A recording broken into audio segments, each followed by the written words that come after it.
کے لیے زندگی کو آسان کر دیتی ہے۔ حضور سے پیار ہوتا ہے نا تو بندہ نفرت کرنی ویسے ہی چھوڑ دیتا ہے۔ حضور سے پیار کرتا ہے، ہرس ہوس لالچ ویسے ہی نکل جاتا ہے۔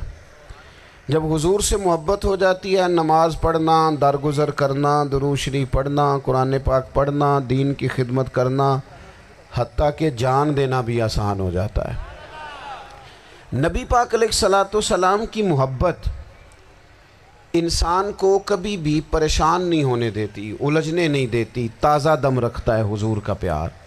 شرط یہ ہے کہ محبت صحیح ہو، اصلی ہو، باطن میں ہو۔ یہ آپ کے ذہن کے اندر کبھی بھی کسی بدبو کو نہیں آنے دے گی، طبیعت کو تازہ دم رکھے گی، سکون میں رہیں گی۔ لیکن نبی پاک علیہ السلام کی محبت کے کچھ تقاضے ہیں، ان تقاضوں کو سمجھنا پڑے گا۔ بالخصوص امت اس وقت جس جگہ پہ کھڑی ہے، آپ دیکھیں کہ اتنی بربریت اور اس جیتے جاگتے دیکھتے ماحول میں کہ جس میں ہر چیز کیمرے کی آنکھ دیکھ رہی ہے، اس میں اس قدر زیادہ اسرائیل کی جارحیت، اس کے جواب میں دو تین تازیانے ہیں وہ سمجھنے والے ہیں۔ ایک ہے کہ میں کوئی جذباتی بات کروں گا، آپ اس کی تائید کر دیں گے۔ ایک ہے کہ پہلوؤں پر غور کرنے کا وقت ہے کہ اتنے کٹھن ماحول میں بھی اگر مسلم امہ کے لیڈر بیدار نہیں ہو رہے تو آپ کو پس منظر سمجھنا پڑے گا کہ ہم نے نبی پاک کی محبت کے تقاضوں کو نہیں سمجھا۔ حضور سے محبت ہے نا تو پھر نبی پاک کو تو سادہ طرز زندگی پسند ہے، حضور کو تو پسند نہیں ہے۔ اللہ کے محبوب نے تو دعا مانگ کے فقیری لی اللہ تعالیٰ سے۔ آپ کو پتہ ہے جب بندہ بہت زیادہ آسانیوں میں چلا جاتا ہے، بہت زیادہ اس کے پاس سہولیات ہو جاتی ہے، اس کا مرنے کو دل نہیں کرتا۔ خود نبی پاک علیہ السلام نے فرمایا قیامت کے قریب کافر تم پر جھپٹیں گے جس طرح بھوکے لوگ کھانے پر جھپٹتے ہیں۔ حضور کیوں، ہم تھوڑے ہوں گے؟ فرمایا نہیں، تمہیں دنیا سے محبت ہو جائے گی اور موت تمہیں بری لگے گی۔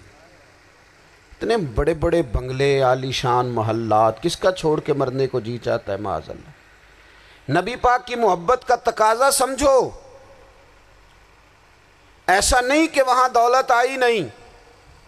حضور تو فرماتے ہیں کہ اللہ نے خزانوں کی کنجیاں میرے ہاتھ میں رکھ دی ہیں، لیکن میں نے عرض کیا مالک ایک وقت روٹی دینا اور ایک وقت کا فاقہ دینا۔ کنجیاں خزانوں کی اللہ نے دی۔ جب تک آپ اپنا طرز زندگی، یہ جو بہت دنیا کا پیار ہے نا، بہت زیادہ مرنے کی ہرس، یہ بہت زیادہ جینے کی ہرس تو اللہ تعالیٰ نے قرآن پاک میں یہودیوں کا طریقہ بیان کیا کہ وہ کبھی مرنے کی تمنا نہیں کریں گے کیونکہ جینے کی ہرس رکھتے ہیں۔ نبی پاک علیہ السلام کے غلاموں، طرز زندگی جب تک سادہ نہیں ہوتا اور جب تک یہ دنیا کے جھمیلوں سے کسی کو دولت دے کر پیچھے کر دیا جاتا ہے، کسی کو عہدہ دے کر چپ کرا دیا جاتا ہے، کسی کو اقتدار دے کر چپ کرا دیا جاتا ہے، رسول اللہ صلی اللہ علیہ وسلم کے سچے غلام ان ایک بات کی سمجھ آ گئی تھی کہ ہمیں ہمارے رب نے کہا ہے قُلْ إِن كُنتُمْ تُحِبُّونَ اللَّهَ فَاتَّبِعُونِي يُحْبِبْكُمُ اللَّهُ۔ اے محبوب آپ ان سے فرما دیں اگر رب سے محبت کرنا چاہتے ہیں تو آپ کی پیروی کریں، اللہ خود ان سے محبت فرمائے گا۔ جب رب بھی ان کا ہو جائے گا، جب رب بھی ان کا کی محمد سے وفاتوں نے تو ہم، یہ جہاں چیز ہے کیا، یہ لوح و قلم تیرے ہیں، اس کا کیا مطلب ہوا؟ لوح و قلم، قلم لکھتی ہے نا تقدیریں، مقدر فیصلے، تو لوح و قلم تیرے ہیں، اس کا مطلب یہ ہے کہ پھر رب کریم تیرے اوپر فضل کرے گا، اور وہ جن فیصلوں کی امت کو دیانت سے چاہت ہے اللہ اپنے فضل سے وہ فیصلے فرمائے گا۔ جب تک زندگی حضور کی غلامی کی طرف نہیں جاتی وہ اللہ تعالیٰ کی تائید نہیں پاتی۔ حضرت عبداللہ ابن حذافہ رضی اللہ تعالیٰ عنہ کو رومیوں نے قید کر لیا تھا، اور جب رومی آپ کو قید کر رہے تھے، پکڑ رہے تھے، جنگ میں کچھ موڑ ایسا آ گیا کہ بظاہر مسلمانوں کے قدم پیچھے ہٹ رہے تھے، تو 1000 آدمی نے 100 آدمی نے مل کے آپ کے گرد گھیرا ڈالا اور بڑی مشکل سے آپ کو گرفتار کیا۔ جب بادشاہ کے سامنے لے گئے نا، تو بادشاہ سے اس کا سپہ سالار کہنے لگا کہ بندہ ضائع کرنے والا نہیں، یہ بات سمجھیں آپ، ہماری طبیعت کے مطابق جو بندہ پورا نہیں اترتا ہم ضائع کر دیتے ہیں۔ حالانکہ اگر آپ کو مخالف صف میں بندہ کام کا نظر آئے تو آپ غور فرمائیں کہ یہ ہمارے قافلہ محبت میں کیسے شامل ہو سکتا ہے، اس کے لیے جد و جہد کریں تاکہ اس سے کام لیا جا سکے۔ اس نے کہا، روم کے بادشاہ نے، بندہ ضائع کرنے والا نہیں۔ وزیر نے کہا بادشاہ سے، اس نے کہا کیا کریں؟ کچھ ایسا کریں کہ یہ معاذ اللہ ہمارے دین میں آ جائے۔ اور قرآن مجید نے واضح کہہ دیا ہے کہ یہودی اور عیسائی تم سے راضی نہیں ہو سکتے حتی تتبع ملتہم، جب تک کہ تم ان کے دین کی پیروی نہ کرو، ان کو کسی طریقے سے معاذ اللہ عیسائی بنایا جائے۔ تو بادشاہ کہنے لگا 2-3 چیزیں ہیں جس سے کوئی بندہ بھی خریدا جا سکتا ہے، کر لیتے ہیں بات۔ اس نے سب سے پہلے حضرت عبداللہ ابن حذافہ سے کہا کہ جتنے پیسے آپ کہیں گے آپ کو ملیں گے، آپ اس دین میں آ جائیں معاذ اللہ۔ تو حضرت عبداللہ ابن حذافہ نا، کچھ لوگ بڑے سیانے ہوتے ہیں، بردبار ہوتے ہیں، بعض باتوں پر غصہ نہیں کرتے، ہنستے ہیں۔ حضرت عبداللہ ابن حذافہ ہنس پڑے، فرمانے لگے تجھے کس نے بادشاہ بنایا؟ تو بڑا بیوقوف آدمی ہے۔ اس نے کہا کیا مطلب؟ فرمانے لگے نادان، میں تو تلوار لے کے میدان میں آیا ہوں، مجھے دولت کمانی ہوتی میں تجارت کرتا، میں تجارت نہیں کر رہا، میں تو شہادت کے لیے نکلا ہوا ہوں، اور تو مجھے کہہ رہا ہے پیسے لے لے، کو عقل کی بات کر۔ اس نے دوسری بات کی، اس نے کہا کہ میں بادشاہ ہوں، میرے نیچے جتنے بھی عہدے ہیں، وزیر، مشیر، وزیر خزانہ، جو آپ عہدہ کہیں گے آپ کو دے دیا جائے گا، آپ اس طرف آ جائیں۔ تو حضرت عبداللہ ابن حذافہ کہنے لگے پھر کہتا ہوں تو بڑا نادان ہے۔ فرمانے لگے میں حضور کا صحابی ہوں، اور صحابی ہونے سے بڑا عہدہ دنیا میں ہے ہی کوئی نہیں۔ صحابہ وہ صحابہ جن کی ہر صبح عید ہوتی تھی، خدا کا قرب حاصل تھا، نبی کی دید ہوتی تھی۔ کہا تو مجھے لالچ دے رہا ہے۔ اب انہوں نے ایک نئی چال چلی۔ وزیر کہنے لگا کہ میں ایک اور طرح سے معاذ اللہ کوشش کرتا ہوں پگھلا دینے کی۔ آپ اندر کمرے میں قید تھے تو وہاں ایک خاتون کو بنا سنوار کر بھیج دیا گیا۔ دوستو یاد رکھنا، تگڑا اور مضبوط جوان پتہ کون ہوتا ہے؟ جس کی نظریں پوری طرح اس کے کنٹرول میں ہوں، یہ علامت جوانی ہے۔ جس آدمی کا پوری طرح، 2 لوگ دنیا میں کبھی کوئی کارنامہ سر انجام نہیں دے سکتے، ایک جو حرام کھاتا ہو، ایک جس کی نظر ناپاک ہو۔ محمد بن قاسم جب یہاں آئے تھے نا، تو ایک دن بڑے پریشان تھے، تو ایک بزرگ کہنے لگے آپ کیوں پریشان ہیں؟ کہنے لگے راجہ دہر سے مقابلہ ہے، اور ہماری فوج تو سندھ کے رستے بھی نہیں جانتی، زبان بھی نہیں جانتی، لڑیں گے کیسے؟ 2-4 دن کے بعد ان بزرگوں کی دوبارہ محمد بن قاسم سے ملاقات ہوئی تو بڑے خوش تھے۔ کہا اب آپ کیوں خوش ہیں؟ کہنے لگے وہ میرا مقابلہ نہیں کر سکتا، میں نے تحقیق کر لی ہے۔ کہا کیوں؟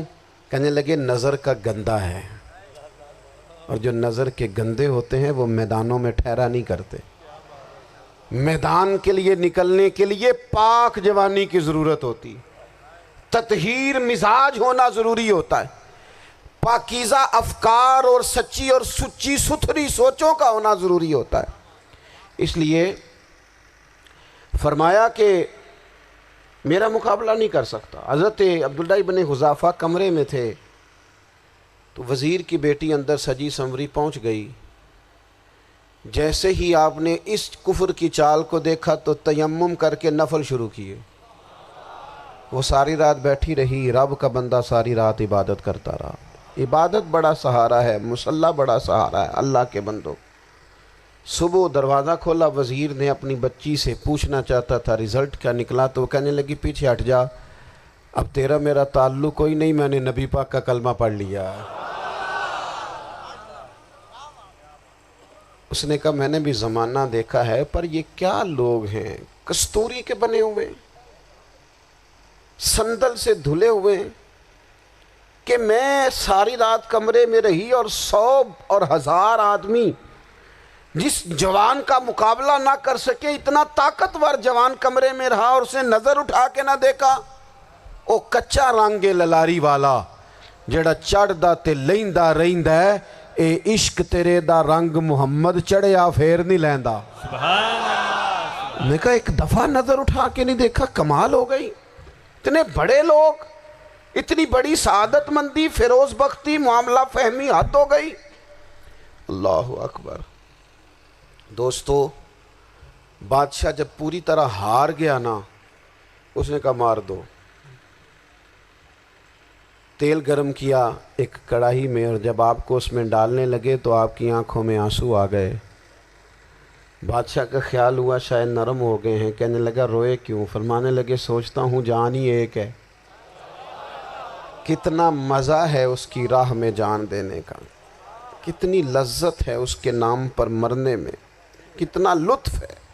جے تو چڑھیا اتے دار بھی نہیں تے جے تو وکیا عشق بازار بھی نہیں، تے ایڈا سستا سودا پیار بھی نہیں، تے ایڈا سستا لبدا یار بھی نہیں۔ کئی جنگل گانے پیندے نہیں، کئی دوزخ لنگنے پیندے نہیں، جے وہ اس ملوں بھی مل جاوے، ایدوں سستا ہور بپار بھی نہیں۔ تے کچھ سمجھ نہ آوے لوکانوں وہ کادے نال شہید کرے، ڈٹھی یار دے ہاتھ تلوار بھی نہیں، پر او دا خالی جاندہ وار بھی نہیں۔ کہنے لگے ایک جان ہے نا، تو دل کرتا ہے ہزاروں ہوتی تو ایک ایک کر کے محبوب کے نام پہ قربان کرتا، جب میرے پاس ہے ہی ایک، کروں کیا؟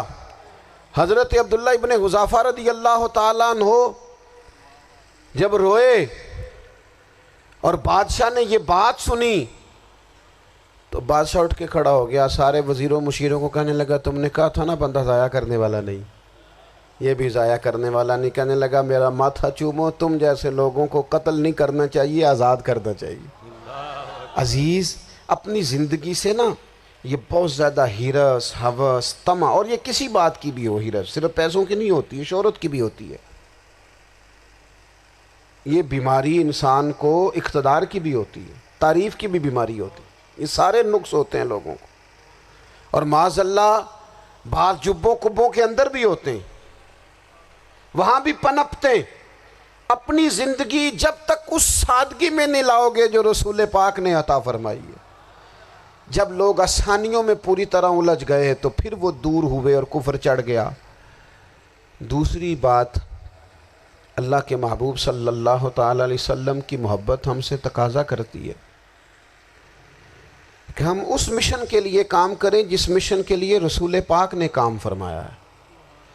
ہم سارے کام بڑی مضبوطی سے، سوچ سمجھ کے، تدبر سے، حکمت سے، تقاضوں کو مد نظر رکھتے ہوئے کرتے ہیں، سارے کام۔ دین کے کام میں ہمارا مزاج نہیں ہوتا، او ہو جائے گا جی، آپ بسم اللہ پڑھیں جی، شروع کریں جی۔ آپ تقاضوں کو سمجھیں، چیزوں کو دبائیں نہیں، چیزوں پر غور کریں۔ کسی کے ذہن کی سطح پر سوال ابھرتا ہے، اس کا تسلی بخش جواب دیں۔ اپنی زندگی میں دین کے کام کے لیے اپنے آپ کو وقف کریں، اور دین کے کام کے بہت سارے پہلو ہیں۔ ہزاروں لوگوں کو قرآن پاک ٹھیک پڑھنا نہیں آتا، ہزارہا لوگ ہیں جو قرآن مجید کے مطالب سے آگاہ نہیں ہیں، دین کی بنیادی ضروریات سے لوگ نابلد ہیں۔ میں آپ کو کس طرح یہ بات سمجھاؤں کہ ہزاروں کی تعداد میں طلاقیں اس لیے ہوتی ہیں کہ مردوں کو طلاق کے مسئلے نہیں آتے، انہیں پتہ نہیں ہے کہ مجھے حقوق زوجین کے معاملے میں کیسے چلنا ہے۔ ڈھیر سارے گھروں میں تباہی اس لیے ہے کہ تربیت اولاد کا دینی منہج ہمیں نہیں پتہ۔ اپنا حصہ ملائیں دین کے کام میں۔ ایک آدمی کو اگر تو نمازی کرنے میں کامیاب ہو گیا، تیری زندگی بدل گئی۔ وہ دین بیزار لوگ جو ہمارے بیچ بیٹھ کے ہماری نوجوان نسل کو پگڑی اور داڑھی کا نام لے کے بنیادی طور پر دین سے دور کرتے ہیں، ایسے نوجوانوں کو دین کا پیغام محبت دے کر دین کے قریب کرنا ہماری ڈیوٹیوں کا حصہ ہے۔ ہمیں ذمہ داری کا احساس کرنا پڑے گا. ہمیں یہ خاص